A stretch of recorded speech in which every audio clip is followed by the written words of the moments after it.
Hello, and welcome to a podcast about leadership, brought to you by Air Consulting. In today's episode, Dave Gloss, Air's head of team effectiveness, speaks with Dean Bell, one of the leaders of KPMG's deal advisory and strategy practice and a member of the company's board of directors. Dean has more than 20 years of experience and expertise in the areas of consolidations and business combinations.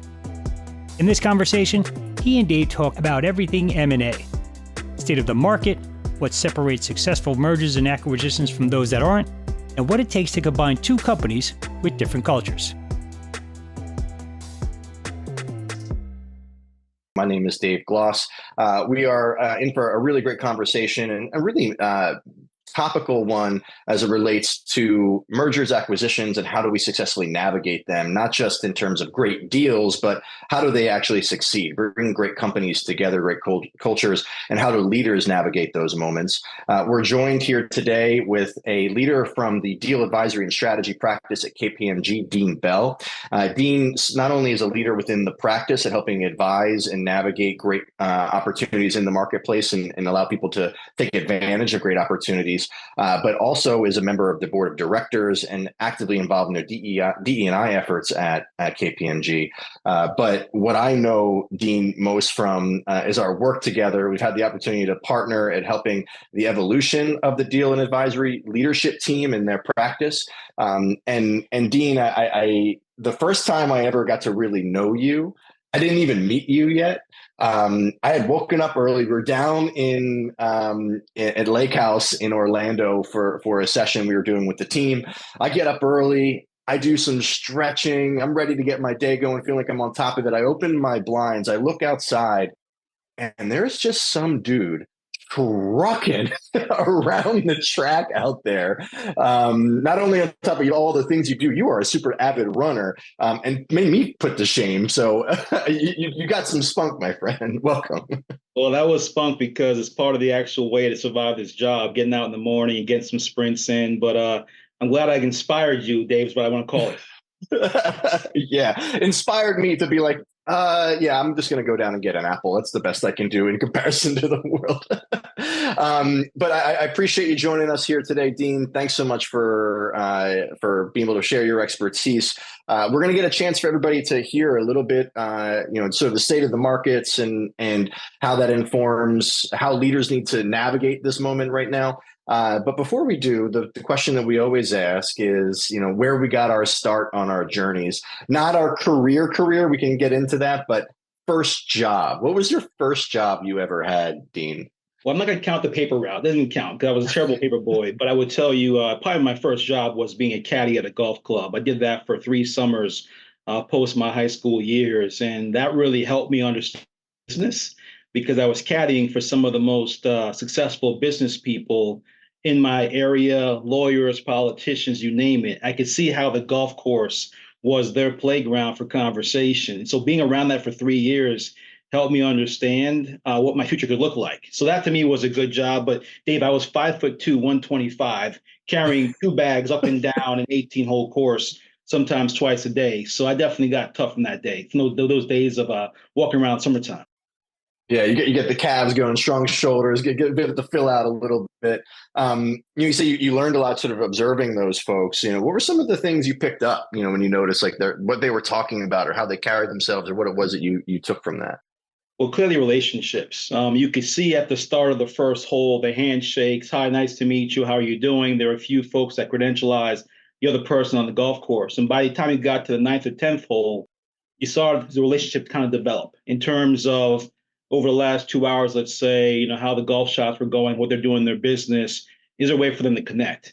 And I saw the evolution by the 18th hole where you're shaking hands at the end saying, great round, let's go have lunch and talk some more. So going from the perspective of the first hole, I call it the first hole scaries, where the whole gallery is watching you on the first tee, to the 9th hole, where you're making the turn and try to figure out, is there a connection here? And by the 18th hole, after 4 hours of walking up and down a course with someone, realizing it could be a good connection point. And just watching that again and again and again showed me that the real key to business is relationships, obviously aptitude as well, but just getting to a place where that stranger you meet on the first hole can become your partner by the 18th. So that to me was critical in terms of observation. I really appreciate that. I think, we in our work here at AIR, chemistry between our coaches and our coachees and the teams that we work with, that trust, that way of working is so critical to ensure the success of everything. We're social animals, right? We know within the first few seconds of meeting someone, is this somebody that I want to be engaging with? But when you have that time together to build that trust, it goes a long way. And it brings me, I think, to our topic for today, right? I think we're in a very interesting moment in time, a very challenging moment in time in the merger and acquisition space. We're seeing, 45% volume drop in 2003, 29% year over year in terms of, deal value and volumes that's out there. People are being maybe even sort of gun shy at times, or looking for the right opportunity, sitting on a lot of assets. It's a different moment in time, and it's hard to build that trust and make those decisions quickly. But it's even more important for those to take advantage of, to how quickly can we get a sense of what's a good opportunity or not. Can you share a little bit what's going on in the markets? What do we need to know? What do leaders need to know that are either on the hunt for growth or acquisition, or looking to be acquired or integrate with others, that they need to know and be thinking about as to what's going on right now? Yeah, and I think just if I could just start with the end of 23, because there was a lot of expectation regarding rate cuts just because of what the Fed had done. And the biggest fear you have in the deal market is inconsistency with information. If you can model in a number, it helps you understand from deal execution or deal, consummation to close how it's going to be. But the inability to understand where rates are going to be definitely impacted things, as well as inflation. There was a view that 24 comes around, there'll be some good stability from there. And we did our survey, Dave, as you talked about in late December, and through the spring, we're talking about these great things. And then we saw what happened with the rates that weren't being cut. So you say to yourself, how does that change things? Because folks want to understand the overall valuation they're getting into. And so here we are now at the mid part of 24, and we're still seeing some volume come back. But what's interesting enough for us in the first part of the year, we had our busiest sell side part of our business. So therefore, companies getting ready to sell the asset, which bodes well for the latter part of the year with folks trying to buy those assets. But interesting enough, when you looked at corporate or private equity, what you saw was in this whole period more about performance improvement. So not so much getting the asset, doing some things and selling it. It was getting the asset, doing some stuff, holding a little bit longer, and then selling. And so our expectation will be that at the end of 24, there'll be more. Rate cuts obviously are becoming less of a certainty these days. Maybe it's 1, 2, I'm not sure. But I think folks want to model that in. But the other thing which I think is critical is sellers have the perspective that their baby is so beautiful and pretty. So they're not trying to lower their price or realize the buyers don't think their baby is as pretty as they think the baby is. And so as a result of that, you get to a place where there is a bid-ask spread difference in terms of the buyer and seller price. And there's got to be some normalization as to what the asset is worth. So in terms of my overall crystal ball, I feel good about 24, the end of 24, just because of we saw from the sell side early in the year. And for us right now, on the buy side, we're seeing volume pick up big time. So that's good, I think, in terms of activity. But interesting enough, we're also seeing a lot in the IPO market. So if you could exit via sale, that was good and it was easy. But now with the equity markets doing what they're doing, we're seeing a lot more of the IPO readiness, and therefore exiting potentially through the IPO or making the IPO be the liquidity event that some of these companies want to go through. So that does bode well as well for the overall equity market to see more uptick. But I'm bullish just based on our volumes across all of our industries from the April bookings month and now into May. And I hope that it continues through the summer. Hearing that again gives me a little bit more confidence as well, especially knowing like you're spending a lot of time on the sale prep right now and how things are kind of going through it. What are you seeing and the buy prep? What are you seeing right now as what's changed between the way that things were working a couple of years ago and now in terms of the due diligence that firms need to do on both sides to prepare for the right partner and the right integration between a company? Dave, it's a great question. And the one thing that continues to evolve is that you always did deals within your sector, let's call it that. It was always very strategic, thinking about growing more in your sector inorganically. And my team hates when I use the term odd couples, but you're seeing a lot more of the traditional industries connect with, let's call it tech or finance in certain ways. And as a result of that, you are seeing merging of cultures take place in terms of auto tech, fintech, healthcare tech, everything tech. And you ask yourself, as you think about your diligence process, you're looking at the financial information for sure, the operational information for sure, but the cultural impact is pretty critical.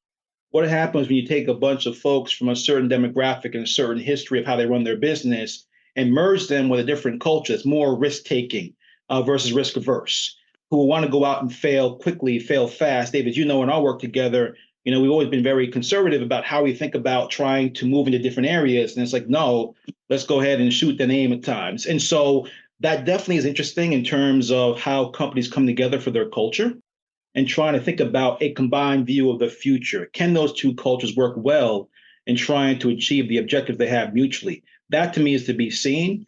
That's become the norm. You're doing still a lot of deals in your sector because you want to grow and expand, but now you're going outside of your sector because it has to be digitized. It has to be in a way now it's more innovative. And it definitely involves more tech expertise than just the brick and mortar companies you worked with in the past. I love the notion of odd couples and seeing opportunities differently, especially you're seeing the impact of Gen AI it's very clear at this point. It is disrupting the way that we work. Traditional industries must look at different ways they bring technology into how they work and augment how they organize and operate. What are you seeing that's different now in the due diligence phase? We just sort of hit on that a bit, but in terms of what firms are doing differently and must do differently in terms of specifically the leadership that is at the helm of these teams, and how do we integrate those more effectively? Because that's where we have seen the countless studies on. I think it's over 2/3 of acquisitions will fail because of that culture clash. Finances can all be right, but that culture clash can be a big issue. What are you seeing that's being done differently now to mitigate? Yeah, I'll answer your question different ways because I think the first question, what's being done differently, is that when you use technology to help you in the conversation, you actually can be more efficient and optimized regarding your overall insights you're gathering from that overall target. So let's say right now, based on what was available to me, I felt good about my number of my purchase price. I can feel more certain now because I have more insights. I have more data to analyze. That to me is really important. Allow me to spend more time with the leadership team, with their approaches of things, how they approach their customers to ensure the numbers we just analyzed make a lot of sense. So now the question comes down to, does that leadership team have the ability to keep doing what they're doing? Or is it based on some fictitious number for the last 4 years because of hype? And that's going to be critical when you think about acquiring another company. Do you say a leadership team in place is going to be able to help us move forward? Or we have to go ahead and change and take the actual IP, the technology, make that part of the business. But I think there's a lot of views that say that, hey, I got this owner, this founder, or someone who's actually built the business. They want to be part of the future.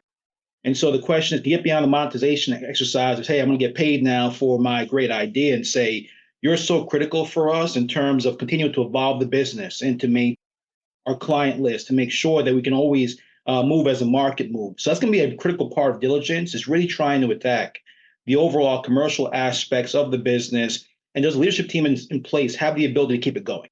I think a lot of times in certain sectors, you'll find that we know it better than you. We want the platform, want the infrastructure, and you're out. And it may work in sometimes, but we get more to the place of these odd couples. There's more of a reliance on that expertise, and therefore trying to find a way to ensure the two cultures merge the right way for combined success in the overall marketplace. Yeah. Where have you seen it fail? Do you have any examples of where you've seen, all on paper, it looked great, but then after the fact, it really fell apart because of either, one or two reasons that I think people could learn from, in this conversation? Yeah, I won't go into details of names, but I'll tell you that I talk about the odd couples only because I think when the first ones were happening, you saw the merger of these things and no one looked at the culture. No one did the analysis of the culture, focus on financial only. And once they got in the room together and tried to think about the future of the company, you saw the clash take place. And therefore, there was no uniformity in terms of the path forward. in terms of the cost structure of the business and how it's operating on a standalone versus together, or how slow it could move based on more bureaucratic process. So what happens? Those good people leave, no longer part of the organization, and you're left with what you think is a good structure, but was so reliant on the overall individuals. And so that's why I think it's so critical on the HR side, Dave, to make sure there's good analysis of HR diligence in terms of people, structure, all the ideas of culture to ensure that you're aligned, and to make sure when you do the actual deal thesis, this is a major part of the consideration, is saying, yes, we've got to really spend time on this part of the business, because without this, we can't grow. So it does happen. Numbers look great. The overall philosophy made sense. The customers aligned very well in terms of synergies and pull through. But because the teams couldn't align on the overall vision, how to get it done, you saw within a year to 2 years, the whole thing fell apart. And you're left with goodwill. You're left with a bloated view of costs for earnouts, whatever else. And no one's happy in the situation. So trying to make sure you spend time on that, to me, is really critical. Yeah, we have a client that we're working with right now that just going through some massive change, right? A legacy insurance broker that has been around for over 40 years. Going through not only an acquisition where they have been acquired by a larger firm in the space, but also a leadership change. Right, internally. Part of the deal, which I think is really important for them when they were looking at acquirers, was how much that we can remain our independence. Like, can we maintain our independence in order of keeping our philosophy and our way of working? One of the things that they're struggling with right now is not only are they've been able to successfully navigate that leadership change, and they've been excited to kind of retain that autonomy, but one of the guiding principles for the organization was, we're not like the big guys, right? And now they are part of the big guys, right? Now, what we're hearing is there's so much more possibility now. Like their producers have the ability to access new products, new markets, stronger narratives on past performance and things like that. But there's still this tension as they're going through this earnout period to navigate the deal, cast a vision for the future, and feel comfortable being like, I know we used to be tightly, we are not the big guys, like we retain our independence, but like evolving into that. I'm curious, where you've seen, folks be able to navigate those types of moments successfully, and what advice you might have for the leaders who are helping to reshape the narrative and bring their people along into that next phase. Yeah, this is probably for us as a firm at KPMG, but also for our clients, because what both parties have to get to is understand is change is going to come either way. If we're not like the big guys, then you're going to be forever constrained by your lack of scale and lack of knowledge. Going in with a KPMG banner behind my back gives me credibility, right away. If I was a boutique, I got to really work hard to showcase my credibility. And so you got to be able to understand there's going to be some transformation. To have access to the bigger products means collaborating with folks you don't know. You got to build trust with those individuals. It means telling the story that says, now I can do all this other work I couldn't do before because I got this thing back in me. But the more established companies got to realize that for us to grow the way this company is growing, we've got to change somewhat too. Yes, we have the established products, but guess what? We don't have the innovative ability to move. So what can we learn from those other people that we just acquired? Because that's going to be great for us to change our mandates and mindsets.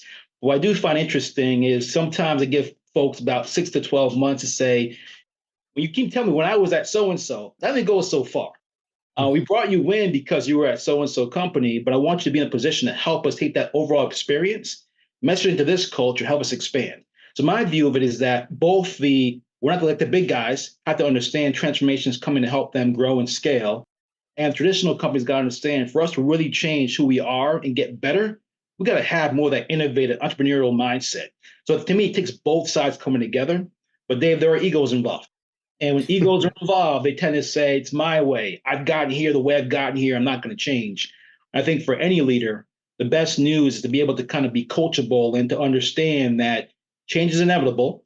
And it means taking your current experience and asking yourself, can you be open to possibilities? Because you never know what happens when you listen to the outside voice. That's what I've learned in my career so far, is to be able to be open, because what got you here may not get you there. And that to me is pretty critical. Yeah. Yeah, it's that coachability is so key. The ability to, even with egos, and you've achieved so much, you really put everything into it, and then you have new ways of working, new expectations, shifting priorities and things like that. It is a moment to pause and reflect and rely upon experts to help you navigate those moments, because you might be biased. Right, like you were mentioning, like the disparity on the bid ask, right, and being able to know, like, how do I, not only the finance side, but also how do I need to see the world differently in order to be successful, to get the deal done, but also to ensure the deal is successful. What's the role of experts in that, right? What's the role of having a good partners around you, not just the leadership team or a board of directors and such, but what's the role of having really good partners and helping navigate those moments? Dave, I think it's pretty critical. You've got three options: buy, build, or align. And I think a lot of times companies want to build themselves and they don't have the expertise to really run it a certain way. And when you buy it, you're reliant on someone else to always get what you need. The align piece is pretty critical. I tell people sometimes, we act like the shoemaker's kids, right? We can tell our clients what we want them to do, but looking in our own backyard, we could actually use some help ourselves. And Dave, as you know, working with you, we have our own point of view. We have that type of expertise within the firm. But to have a third party come in and really challenge us has been critical, to say that the align made sense, because you guys working with us to really ask us, are we trying to meet this objective the right way? And how do we ensure that the team understands, based on their own view of things, how it works from your perspective? And so I'd say to you that there are times to evaluate when they go outside. Back to our diligence conversations, a lot of companies do it in-house for smaller deals, less complex. And I understand why it reduces the costs. But when you have experts like us and others out there who do it all the time, we see where the dead bodies are buried. We see where the problems exist, and we have that expertise to help you. And so people pay for value when it comes to the outside. And so I'm not saying to companies always go outside for help. You definitely could have very smart people in-house, but trying to get to a place where you recognize the use of experts will help enhance what you're trying to do, maybe do it quicker. Maybe make it such that the cost is a one-time cost versus it being ongoing for your payroll. I think that's pretty critical. And again, for us, we always ask that question: buy, build, or align, because it's critical for us to get to a place of where we want to go as fast as possible, as efficient as possible, and make sure we can sustain it down the road. So that'd be my advice to folks listening here, is that evaluation is pretty key. We're thinking about what you can do in-house in a repeatable fashion that's efficient versus getting it from the outside in terms of buying it, or trying to align with someone else who can actually be your partner for a long period of time. Yeah. It's been a privilege working with you and your team as you have kind of shaped the new structure within DAS, and thinking through, how do we motivate our people? How do we bring people along? How do we cast a vision about where we're going that keeps people engaged and excited about where things are at, as well as how do we work together on the leadership team, right? How do we have the tough conversations?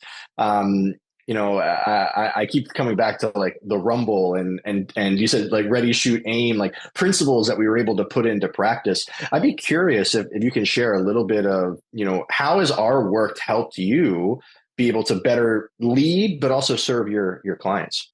Yeah, so those principles that we founded, I guess, going back 4 years ago now, Dave, were pretty critical for us, because as I tried to evolve into my own smaller groups, we use the same kind of framework. Funny enough, we had a rumble, say it's Friday, back on Wednesday, and in that conversation, we were going at it pretty hard. And afterwards, a bunch of text messaging: "Hey, I hope I didn't bother you." I said, "Listen, we respect each other, and therefore nothing's personal. This will continue based off of the fact that we want to make sure that we're getting all the voices out in this room and getting to a place we can all commit as a real disagree and then commit, right?" And so our biggest thing is using those principles throughout what we do. And so I sit back comfortably knowing that everyone put their stuff out on the table versus having a discussion. We all smile and shake hands, and behind the scenes, there becomes more of the rumble going on. So we use it basically every day, especially as we transform our business.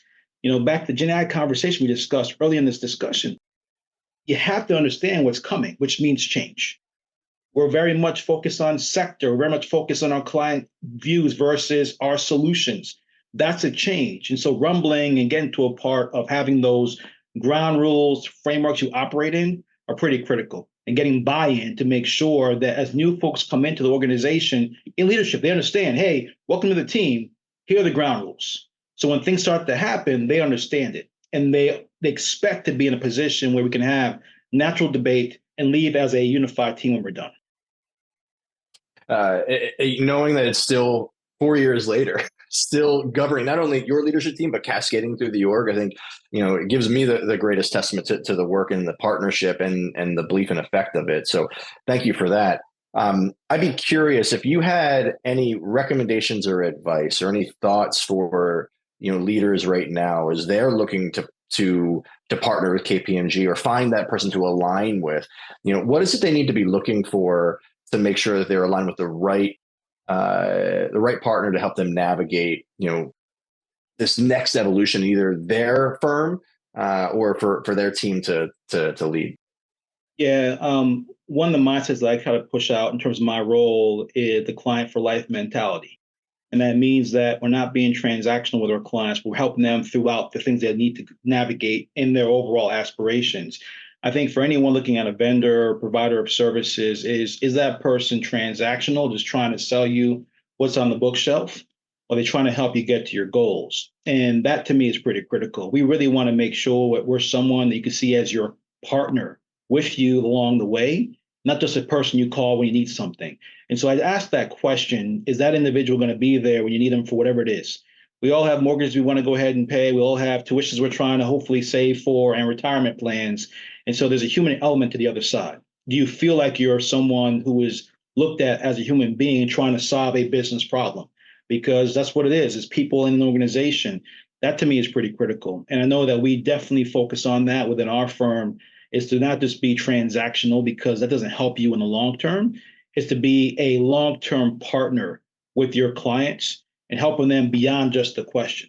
I may not have all the answers, Dave, when you call me, but I'll find the right person in the firm that can. And that to me is a trusted relationship and the client for life mentality we're trying to push out across our firm. Thanks, Dean. I really appreciate you coming in here today and sharing a little bit about yourself, your story, your work, and our partnership together. I think the insights on the market, I think, are super timely. The best practices are evergreen, and getting a sense to share what the value is of working with experts and how it can help you better navigate moments like this or change or transformation, I think has been powerful as well. Please, anyone who's interested, there are some new reports coming out from KPMG on enhancing the due diligence process and as well as this current state of the M&A market, as well as you can take advantage of AIR's resources on getting a sense of the readiness of your team to navigate a moment like this. Is your leadership team prepared to lead through an acquisition or integrate new companies? Is your culture ready? So please, you can reach out to AIR to take a short survey called "What Type of Team Am I On?" to give you some insight as to where your strengths and derailers might be, or you can request a simple assessment through our LD12 to find out, do we have the right skills to navigate these moments right now and what support you might be able to take advantage of. So please, you can click on the links below or on our website at airconsulting.com. And please, thank you again so much for your time, and see you on the next one. Thanks for listening, and don't forget to subscribe to stay updated on future episodes. To discover more about AIR, our leadership framework, and how we empower leaders to navigate change and shape a better future, we invite you to explore our resources and insights. Visit us at airconsulting.com. That's AIIR consulting.com.